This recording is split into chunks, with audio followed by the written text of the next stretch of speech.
రాహుల్ గాంధీ గారు చెప్పిన ఆలోచన 50% సీలింగ్ ని తీసేయాలి అంటున్నారు. 9th షెడ్యూల్లో దీన్ని పెట్టిండ్రు. ఇవాళ ఎస్సీ ఎస్టీ ఓబీసీలకు న్యాయం జరగాలంటే పార్లమెంట్ లో బిల్లు పెట్టాల్సిందే. దానికి నేను పూర్తి మద్దతు. అన్ని రాజకీయ పార్టీలను కలుస్తాం. ఇది సమయం. ఎందుకంటే తమిళనాడులో ఎప్పటి నుంచి 1998లో అప్పటి నుంచి ఇంప్లిమెంట్ అవుతుంది. 1989లో 50% బీసీలకు, 18% ఎస్సీలకు, 1% ఎస్టీలకు. అదేవిధంగా బీహార్లో ఓబీసీలకు 43, ఎస్సీలకు 22% అంటే 65 ఇస్తున్నారు ఆడవారు. దాన్ని కూడా ఇవాళ పాట్నా హైకోర్టు కొట్టేసింది. నితీష్ కూడా అన్నాడు, అదే స్టాలిన్ అన్నాడు. అదే విధంగా అన్ని రాష్ట్రాలలో ఈ ఆలోచన వచ్చింది. ఏది తప్పనిసరిగా క్యాస్ట్ వైజ్ సెన్సర్ చేయాలి, వారికి సరైన న్యాయం జరగాలి.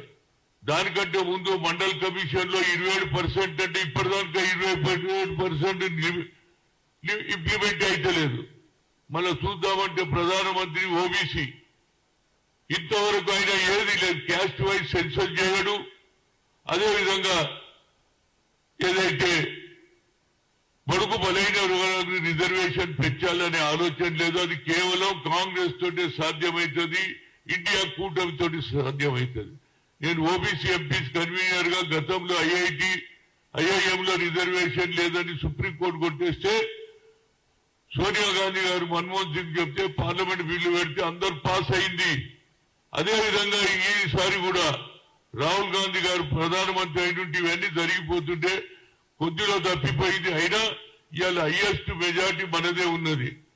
నైతికంగా కాంగ్రెస్ గెలిచినట్టే ఇండియా కూటమి. అయినా ఇవాళ వారు పట్టుబడి బడుగు బలైన వర్గాలకు, ఎస్సీ ఎస్టీ ఓబీసీలకు న్యాయం జరగాలంటే ఏదైతే సీలింగ్ 50% ఎత్తేయాలి. 9th షెడ్యూల్లో వచ్చింది, దాన్ని తీసేసి మళ్ళీ పార్లమెంట్లలో బిల్లు పెడితేనే మా ఓబీసీలకు, ఎస్సీ ఎస్టీలకు న్యాయం జరుగుతుందని చెప్తున్నా. మరొకసారి ఒక మంచి నిర్ణయం తీసుకున్నందుకు రాహుల్ గాంధీకి ధన్యవాదాలు. అదేవిధంగా జయరాం రమేష్ చాలా కేటగారికల్ అన్నాడు. ఈ 50% సీలింగ్ కాంగ్రెస్ పార్టీ ఎత్తేయాలంటుంది. పార్లమెంట్ లో బిల్లు పెట్టాలి, అప్పుడే సరి అయిన న్యాయం జరుగుతుంది మాకు అనేది నా ఉద్దేశం.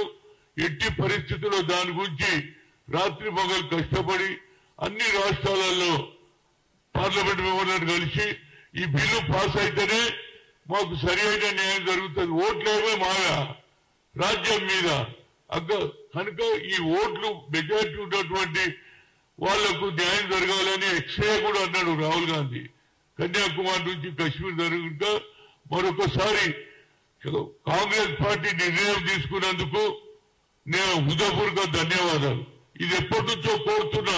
నరేంద్ర మోడీ 10 ఏళ్ళు ఉన్నా ఒక్క ఓబీసీకి న్యాయం చేయలే, క్యాస్ట్ వైజ్ సెన్సర్ చేయలే, ఒక సెపరేట్ డిపార్ట్మెంట్ కూడా పెట్టలే. కనుక దీనికి heartful congratulation to the Congress party and also Jayaram Ramesh.